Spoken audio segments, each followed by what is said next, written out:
जय हिंद, मैं हूं प्रेरणा सिंह और मेरे साथ है मेरी सहयोगी स्वाति आर्या और आप सभी का बहुत बहुत स्वागत लाइव टाइम्स पर। और चलिए बुलेटिन की शुरुआत महत्वपूर्ण जानकारी के साथ कर लेते हैं। बड़ी खबर इस वक्त की आप तक पहुंचा रहे हैं, जहां पर आपको बता दें कि गृह मंत्री अमित शाह पहलगाम पहुंचे हैं। ये बड़ा अपडेट, घायलों से मुलाकात करेंगे यहां पर अमित शाह। श्रीनगर में मृतकों को और श्रद्धांजलि भी यहां पर आपको बता दें कि दी जा रही है और देने के बाद पहलगाम पहुंचे अमित शाह। तो श्रीनगर में मृतकों को श्रद्धांजलि देने के बाद अमित शाह यहां पर पहुंचे हैं और यहां पर घायलों से मुलाकात करेंगे। आपको बता दें कि कल से ही अमित शाह घाटी में मौजूद हैं और कल भी उच्च स्तरीय बैठक इस हमले के बाद की गई थी और अब इस पूरे मामले में बड़ा अपडेट आप तक पहुंचा रहे हैं कि घायलों से मुलाकात करेंगे अमित शाह। बिल्कुल स्वाति, देखिए कल जैसे इस घटना की सूचना मिली थी तो तुरंत ही गृह मंत्री अमित शाह ने हाई लेवल मीटिंग की थी और उसके बाद वो तुरंत जम्मू कश्मीर पहुंच चुके थे और आज गृह मंत्री अमित शाह पहलगाम पहुंचे हैं। घायलों से मुलाकात अमित शाह करेंगे और इससे पहले आपको बता दें कि श्रीनगर में मृतकों को श्रद्धांजलि देने के बाद पहलगाम पहुंचे हैं अमित शाह और इस वक्त बड़ी जानकारी की घायलों से भी अमित शाह मुलाकात करेंगे। और लगातार देखिए स्वाति, हाई लेवल मीटिंग्स हो रही हैं और सऊदी अरब का दौरा बीच में छोड़कर प्रधानमंत्री भी पहुंच चुके हैं दिल्ली और उन्होंने एनएसए अजीत डोभाल और विदेश मंत्री के साथ मीटिंग भी ली थी। और इसी वक्त ये देखिए तस्वीरें कुछ हम आपको दिखा रहे हैं जब अमित शाह पहुंचे थे श्रीनगर। तो श्रद्धांजलि देने के लिए जब अमित शाह पहुंचे थे उस दौरान की तस्वीरें आपको दिखा रहे हैं। और अब आपको बता दें कि पहलगाम में जो कल आतंकी हमला हुआ उसमें जो लोग घायल हुए उनसे मिलने के लिए पहुंचे हैं अमित शाह, पहलगाम पहुंचे हैं और कुछ ही देर में घायलों से मुलाकात की जाएगी। लेकिन कुछ देर पहले की तस्वीरें श्रीनगर की, जब श्रद्धांजलि देने के लिए पहुंच रहे थे अमित शाह, उस दौरान की तस्वीरें आपको दिखा रहे हैं। और फिलहाल देखिए जम्मू कश्मीर में चप्पे चप्पे पर सुरक्षा बलों की निगरानी है। अगर हम श्रीनगर की बात करें या फिर पहलगाम, अनंतनाग, तमाम जगहों पर जो कि हॉटस्पॉट्स हैं, फिलहाल श्रीनगर की बात कर ले, अनंतनाग की बात करें तो सब जगह सुरक्षा बलों की तैनाती कर दी गई है। और ये उस वक्त की तस्वीरें हैं जब गृह मंत्री अमित शाह पहुंचे थे श्रद्धांजलि देने के लिए। और अब बड़ा अपडेट ये है कि श्रद्धांजलि देने के बाद गृह मंत्री अमित शाह घायलों से मुलाकात भी करेंगे। तो स्वाति, कल जो पहलगाम में हुआ उसके बाद से लगातार सरकार एक्शन मोड में नजर आ रही है और पैटर्न इस बार का क्या था कि धर्म पूछा गया, पहले नाम पूछा गया, उसके बाद ताबड़तोड़ गोलियां दाग दी गई, जिसके बाद के कुल 28 लोग इस घटना के शिकार हुए जिन्हें अपनी जान गंवानी पड़ी। उनको श्रद्धांजलि देने के लिए गृह मंत्री अमित शाह पहुंचे और ये कुछ तस्वीरें, लाल चौक की ये तस्वीर जब सुरक्षा बलों की देखिए किस तरीके से चप्पे चप्पे पर तैनाती है। और सड़कें आज जम्मू कश्मीर के किसी भी जगह, चाहे श्रीनगर की हम बात करें, अनंतनाग की बात करें, आज फिलहाल जम्मू कश्मीर में सन्नाटा है क्योंकि जम्मू कश्मीर बंद का ऐलान कर दिया गया है। स्कूल बंद है, कॉलेज बंद है स्वाति, और लगातार देखिए हाई लेवल मीटिंग्स हो रही हैं इस पूरे मामले को लेकर।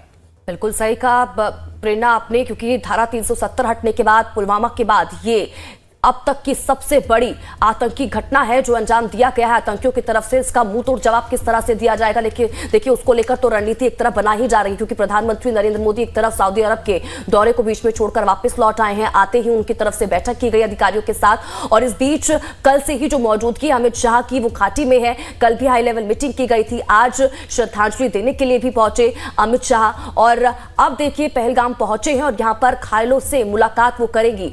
लेकिन इस बीच ये तस्वीरें महत्वपूर्ण हो जाती हैं कि किस तरह से ग्राउंड पर जो सेना है वो उतर चुकी है और मोर्चा संभाले हुए है।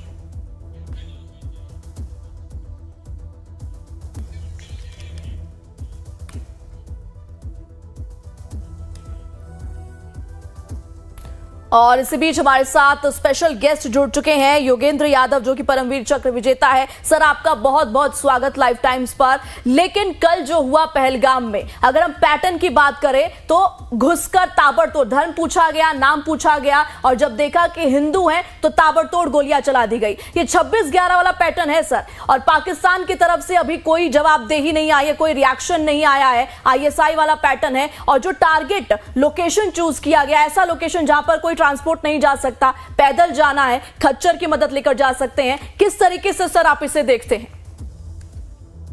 बिल्कुल, ये बहुत ही निंदनीय है, कायराना हरकत है और ये वो लोग हैं जो हमारे डिफेंस फोर्सेस के लोगों का सामना नहीं कर सकते, जिसको बुजदिल बोलते, बुजदिल, ठीक है।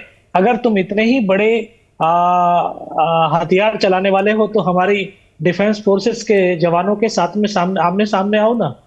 है तो ये बुजदिल और कायराना हरकत, ये वो लोग हैं जो निहत्थे और बेकसूर लोगों को, जो कि अपने परिवार के साथ घूमने गए थे, कश्मीर वादियों में पिकनिक मनाने गए थे, तो उनके जो निहत्थे हैं, बेकसूर हैं, उनके ऊपर गोलियां चलाना ये अमानवीय, ये अमानवीय घटना है। और इस घटना का पूरा के पूरा जिम्मेदार पाकिस्तान है, पाकिस्तान की फौज है, आईएसआई है, जो इस तरह के नए नए एजेंडे बनाती है और एजेंडों के तहत आतंकवादियों को हिंदुस्तान में घुसपैठ करा करके और इस तरह की ये कायराना हरकत जो है कराते हैं।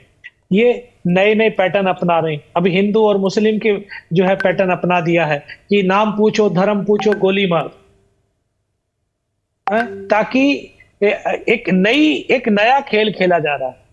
तो इस नए खेल के साथ हमें बड़े संयम के साथ में और बड़े धैर्य के साथ में हमें काम करना होगा, काम लेना होगा।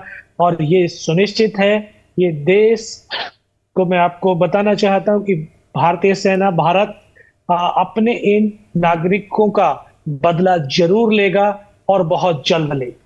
लेकिन सर, इसको लेकर भी जानकारी जरा दीजिएगा, क्योंकि आपने तो कई लड़ाइयां लड़ी हैं इससे पहले। 1999 की वो लड़ाई जब कई गोलियां आपको लगी और उसके बाद भी आपने दुश्मनों को मुंह तोड़ जवाब दिया। अब इस तरह का आतंकी हमला जो किया गया है, क्योंकि पूरी रेकी की गई, टाइमिंग यहां पर बहुत महत्वपूर्ण हो जाती है। जिस तरह की पुलिस की वर्दी में वो आए थे, कोई पहचान ना सके, और ऐसे में इस आतंकी हमले को अंजाम दिया गया। अब किस तरह से कदम उठाया जा सकता है भारत की तरफ से, किस तरह से आतंक को खत्म करने के लिए, उनका खात्मा करने के लिए कदम उठाया जा सकता है, किस तरह से रणनीति रह सकती है सर? हाँ, देखिए, ये मिलिटेंट जो होते हैं, ये आतंकवादी होते हैं, ये इस तरह की वेशभूषा का ही इस्तेमाल करते हैं जिसमें हम आसानी से अपनी आइडेंटिफाई छुपा सकें और इस तरह के जो है घटनाओं को अंजाम दे करके हम आसानी से भाग सकें। ये अभी से नहीं, बहुत पुरानी जो है, पहले कभी फौज की वर्दी में, कभी पुलिस की वर्दी में, कभी डॉक्टर की वर्दी, इस तरह के जो है ये घटनाओं को अंजाम देते रहते हैं। और इनका ये एक प्लानिंग के तहत होता है, सब कुछ रेकी की जाती है, उसके बाद ही कार्रवाई होती है। लेकिन फौज जो हमारा देश है, वो अब इनके जो आतंकवाद के जो अड्डे हैं, जो इनके आका हैं, इन आकाओं की जड़ों को काटना होगा और उन्हीं आकाओं के ऊपर प्रहार करना होगा, तभी जाकर के हम एक शांति का माहौल वापस स्थापित कर सकते हैं। क्योंकि ये इनकी जो पाकिस्तान की फौज है, पाकिस्तान की सरकार है, ये सिर्फ आतंकवादी पालते हैं, आतंकवादियों के ऊपर ही पैसा खर्च करते हैं, तो ताकि हिंदुस्तान के अंदर अशांति फैलाएं। हिंदुस्तान जो दिन रात उन्नति और प्रगति कर रहा है, पूरे विश्व के अंदर एक नई अपनी इमेज बना करके हिंदुस्तान आगे बढ़ रहा है, तो उस इमेज को, उस देश के लोगों के अंदर दहशत कैसे फैलानी है, कैसे डाउन करना है, ये तमाम जो चीजें हैं, ये क्योंकि किसी पड़ोसी को जो ना, पड़ोसी की उन्नति, उसका आगे बढ़ना अच्छा नहीं लगता है, ठीक है, चुभता है। तो वही पाकिस्तान को चुभ रहा है कि इतने बड़े महामारी के बाद में भी हिंदुस्तान की इकोनॉमी नहीं रुकी, हिंदुस्तान की जो तरक्की है वो नहीं रुकी, हिंदुस्तान दिन प्रतिदिन आगे बढ़ता जा रहा है, शांति है, और इसलिए फिर और अशांति किस तरह से फैलाई जाए, तो ये तमाम हथकंडे वो अपना रहे हैं। लेकिन ये हथकंडे, तुम कितने भी हथकंडे ये अपनाए, लेकिन ये असफल होंगे और इनका मुंह तोड़ जवाब दिया जाएगा। पूरी प्लानिंग के साथ सरकार, सेना और तमाम एजेंसियां इसके ऊपर मंथन कर रही है और उस मंथन के बाद इसका, लेकिन सर, इसमें महत्वपूर्ण ये हो जाता है कि जो लोकल सपोर्ट इन आतंकियों को लंबे वक्त से मिलता हुआ आ रहा है, क्योंकि हम लगातार जब इस तरह की घटनाएं घाटी में होती हैं, आतंकी हमले होते हैं, स्लीपर सेल्स की बात हो गई, OGW, इस तरह के वर्कर्स जो आम लोगों के बीच रहते हैं, इस तरह के आतंकी हमलों को अंजाम देने के बाद वो आम नागरिकों की तरह, आम लोगों की तरह ही रहते हैं, उनको कोई पहचान नहीं सकता। ये एक बड़ी चुनौती अब रही है हमारे सुरक्षा बलों के लिए भी। कई ऐसी चीजें हैं जो सामने निकल कर आई है कि लोकल का सपोर्ट उन्हें मिलता है, अब OGW का नाम सामने निकल कर आ रहा है, तो इन तक कैसे पहुंचे? क्योंकि आज तो बहुत से लोग होंगे जो घाटी में रह रहे हैं। जी बिल्कुल बिल्कुल। देखिए, बाहर का व्यक्ति कोई भी आकर के जो है हमारे क्षेत्र में इस तरह की जो है हरकत को या इस तरह की घटना का अंजाम नहीं दिया जा सकता। तो वो पहले अपने जो है सोर्स बनाते हैं, अपने हेल्पर बनाते हैं, जिनको OGW कहते हैं, ओवर ग्राउंड वर्कर्स, जो आम लोगों के बीच ही रहते हैं, आम लोगों के बीच काम करते रहते हैं। लेकिन इसका भी धीरे धीरे जब हम वहां पर एक सक्रिय रूप से जब काम करते हैं तो धीरे धीरे उनका पता चलता है, और ये फिर उन OGWs, क्योंकि जब तक इनका सपोर्ट खत्म नहीं होगा तब तक आतंकवादी घटनाओं का ना होना मुझे नहीं लगता कि जो है वहां पर बंद हो जाएंगी। तो लोग सपोर्ट को बंद करना सरकार के लिए बहुत बड़ी चुनौती है, एजेंसियों के लिए चुनौती है, क्योंकि उनको आइडेंटिफाई करना बड़ा मुश्किल होता है। वो एक सिविलियंस है, हथियार है तो आतंकवादी, हथियार नहीं है तो सिविलियंस है। और कहीं ना कहीं ये तो भी साफ है कि जब तक इन स्लीपर सेल्स का खात्मा नहीं होगा, इस तरह की गतिविधियां लगातार चलती जाएंगी। और सर, पहले जब आप बोल रहे थे, आपने इमेज की बात की थी, तो देखिए हाल फिलहाल में उपराष्ट्रपति JD वेंस अमेरिका के आए हुए हैं भारत के दौरे पर। इस टाइम को चुनना, देखिए जब भी इस तरीके की घटनाएं होती है एक टाइमिंग भी चूज की जाती है, जैसे टारगेट चूज किया गया। तो सर क्या लगता है आपको कि ये वक्त क्यों चुना गया? जब कश्मीर में ट्रेन चलाने की बात की जा रही थी, जब चीजें नॉर्मल हो रही थी, तो क्या ये बड़ा संदेश देने की कोशिश है? क्योंकि ये भी देखिए हिंदू धर्म को टारगेट किया गया तो सीधे सीधे सरकार पर हमला, हिंदू मुस्लिम वाला टारगेट जो एंगल है वो लाने की कोशिश की गई। और ऐसा समय जब उपराष्ट्रपति आए हुए हैं, और इमेज की आपने बात की थी, तो देखिए पहले जो टैरिफ वॉर हुआ, रेसिप्रोकल टैरिफ, तो उस वक्त विपक्ष कह रही थी कि जो रिश्ते हैं भारत और अमेरिका के वो काम नहीं आ रहे, दोस्ती काम नहीं आ रही। लेकिन अब उपराष्ट्रपति आ गए हैं, तो क्या ये इमेज, क्या मैसेज देने की कोशिश की गई है इस टाइम को चुनकर? सर आपको क्या लगता है?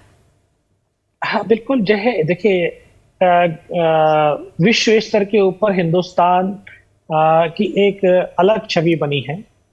हमारी लीडरशिप, टॉप लीडरशिप, हमारी जो देश के लोग हैं, उन्होंने जो अपना काम करके दिखाया है। तो और जैसे कश्मीर जो बिल्कुल डिस्टर्ब एरिया था, वहाँ बिल्कुल शांति थी, लोग बड़े भाईचारे के साथ रह रहे थे। वहाँ जो लोग पत्थर मारते थे, आज उनके हाथों में किताबें हैं, उनके हाथों में मोमबत्ती है, उनके हाथों में रोजगार हैं, तो वो बड़े खुशहाल तरीके से अपनी जिंदगी को जी रहे थे।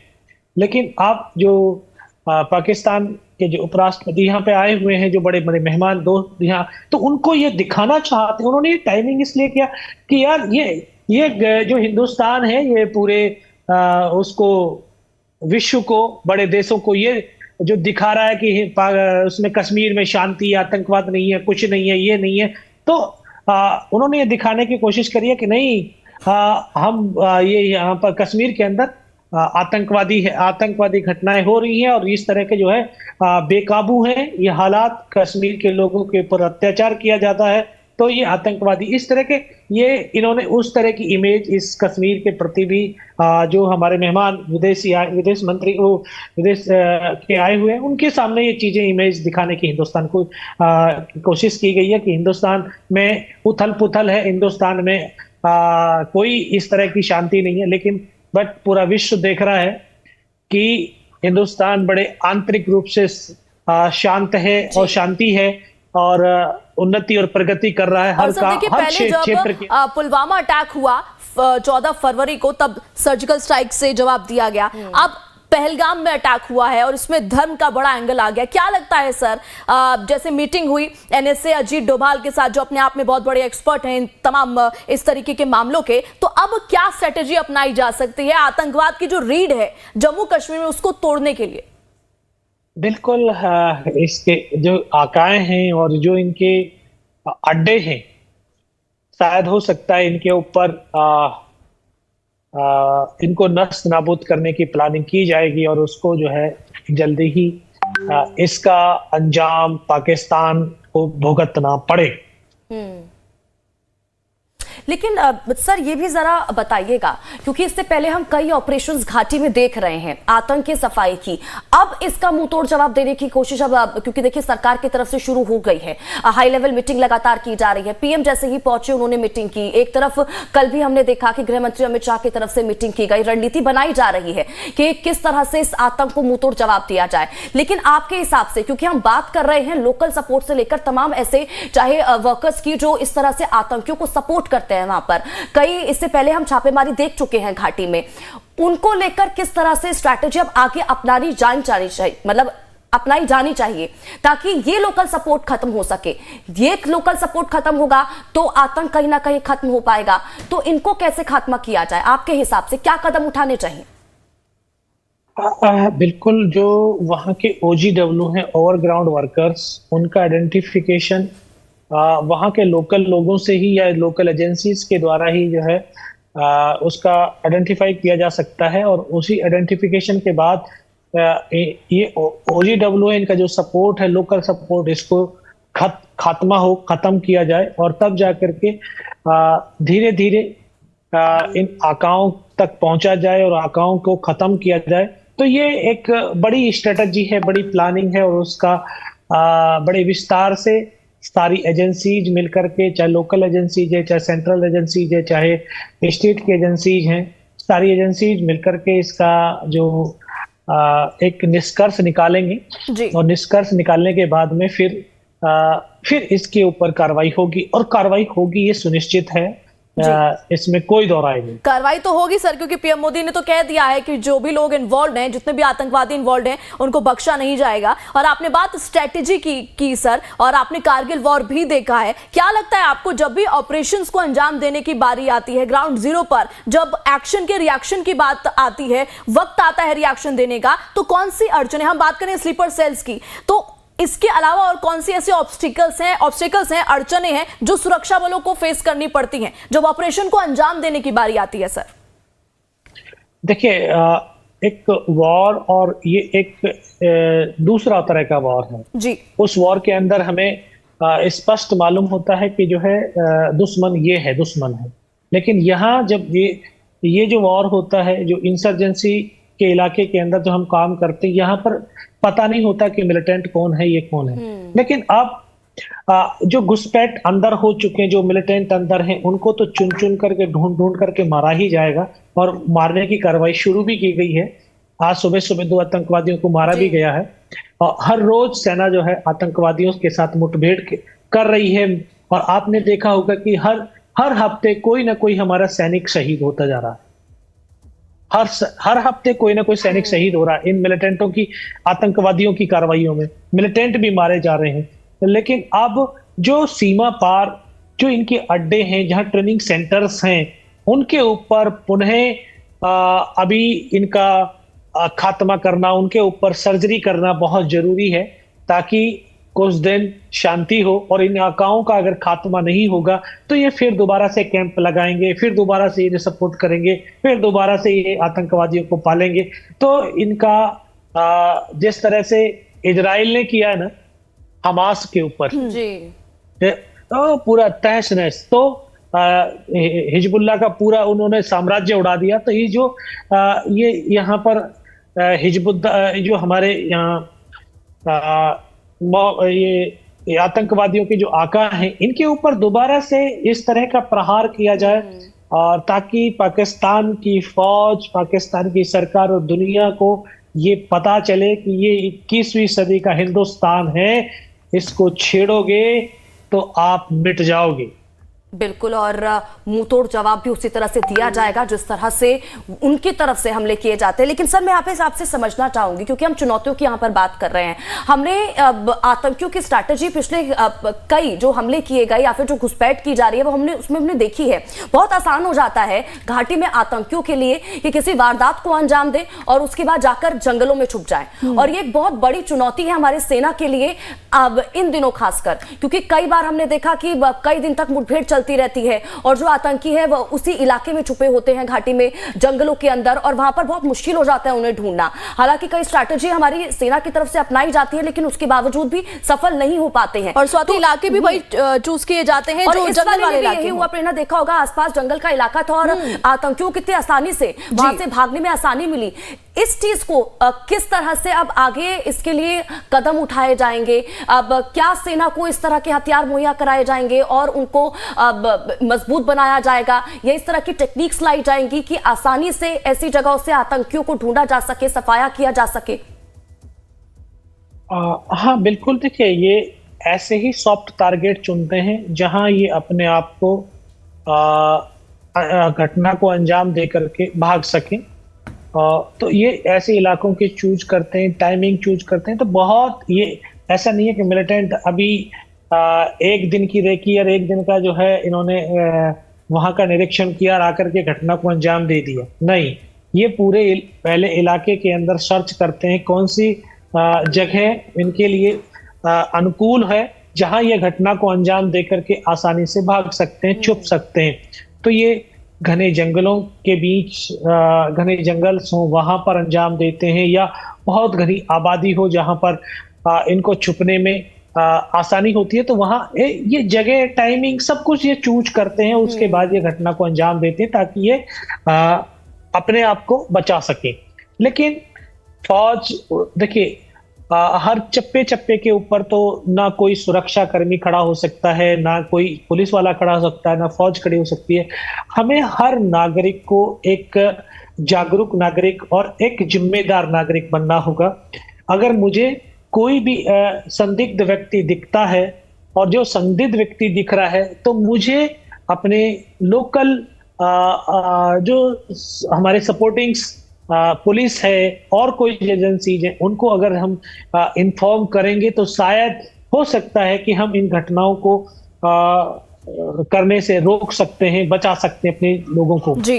तो हर एक हिंदुस्तान के नागरिक को जागरूक होना पड़ेगा। बिल्कुल, जागरूकता बेहद जरूरी है सर। और देखिए, नागरिक की हम बात कर रहे हैं, तो इस घटना के बाद एक तरफ लोग दुखी भी हैं, संवेदनाएं भी व्यक्त कर रहे हैं, कैंडल मार्च भी निकाला, लेकिन गुस्सा भी है। उनका कहना है कि खून का बदला खून से दिया जाए, मौत का बदला मौत हो, और जो टारगेट किलिंग की गई है इसका बदला सर्जिकल स्ट्राइक से देना चाहिए।